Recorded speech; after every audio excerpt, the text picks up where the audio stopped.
Alright, so today I'll be talking about how important a credit score is in everyday life. Have you ever wondered what a credit score is? Have you wondered how your debt can improve your credit score? Or have you even wondered how to calculate it? I'm here to tell you. So, this is what we'll be talking about today. It is very important in today's society. Just 1 year ago, I was actually sitting in a lecture about credit and financial well-being, and I've learned a lot on this subject, and it was very interesting.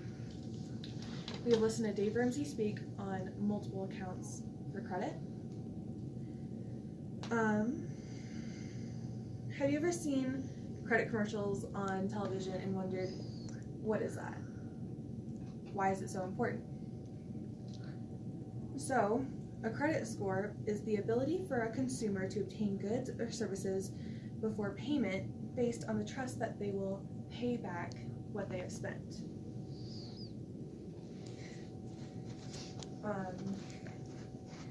If one misses many payments on a house, for example, their credit score will drop, telling people that look at the credit scores, that these people are not reliable. Not reliable to make payments on time. So they're less likely to get enough credit built up. Once your payment exceeds 30 days past due, the lender may report the late payment to the credit bureaus. Just one mortgage payment can negatively affect your credit score. The longer your payment is delinquent, the worse it will impact your score. This is per the lending tree. How do you find your credit score? You can go to one of the 3 different sites and request your credit report. Equifax, Experian, and TransUnion are 3 credit agencies that have been used for many years.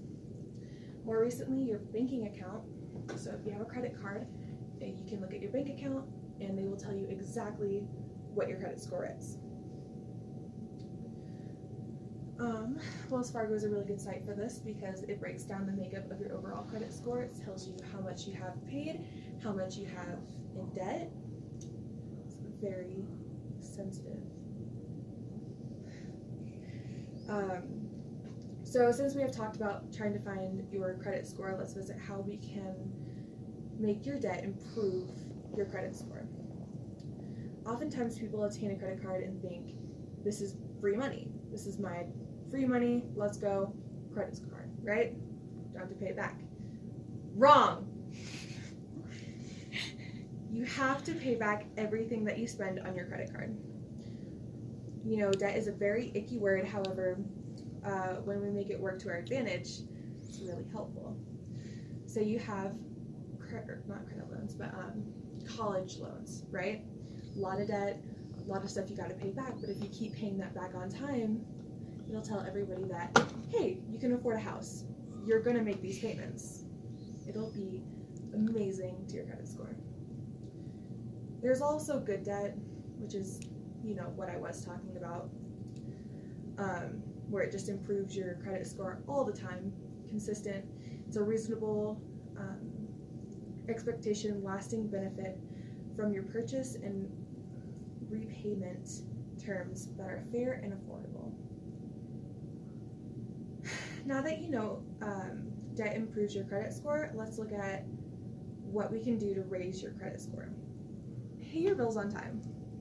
First and foremost, pay your bills on time.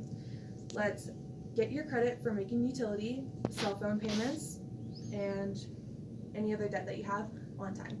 So if you have credit card bills, you don't have debit bills, but pay those off too. If you have phone bills, just pay everything off. It'll be so much better in the long run. Many people also know that you should never exceed 30% of your own credit. So if you have like a $50 or a $500 credit card, don't exceed 30% of that, or else bad news. Don't close unused credit cards, ever, because they will improve your credit score because you're not in debt and you've paid them off. Okay. After talking about how to find your credit score and what is along with how, that didn't sound right. After talking about how your credit score is found, what it is, along with how to make your debt work for you, and how to raise your credit score, you can see how important credit is in your everyday life.